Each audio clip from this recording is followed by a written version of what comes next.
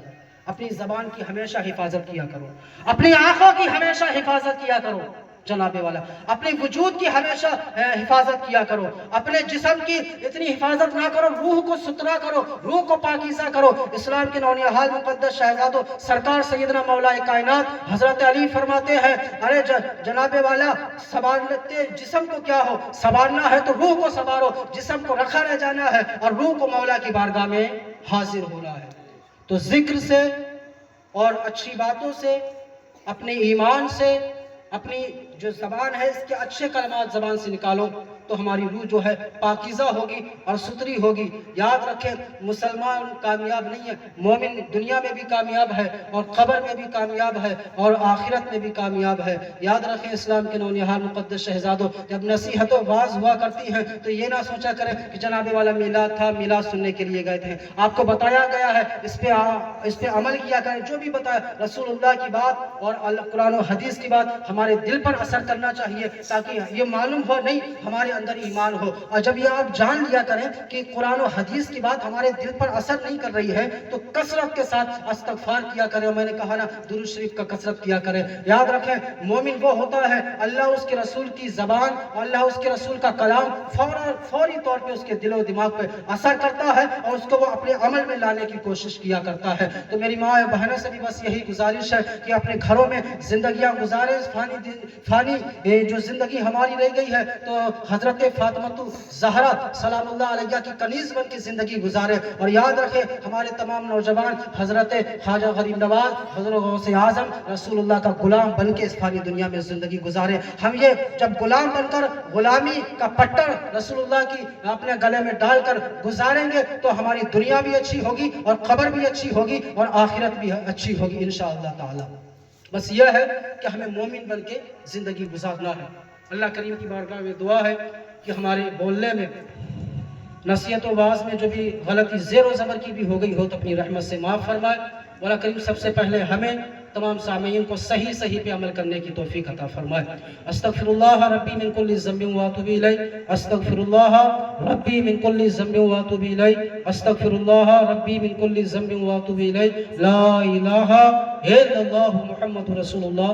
لا الہ الا اللہ محمد رسول اللہ صلی اللہ تعالی علیہ وسلم. وآخر دعوانا الحمدللہ رب العالمین.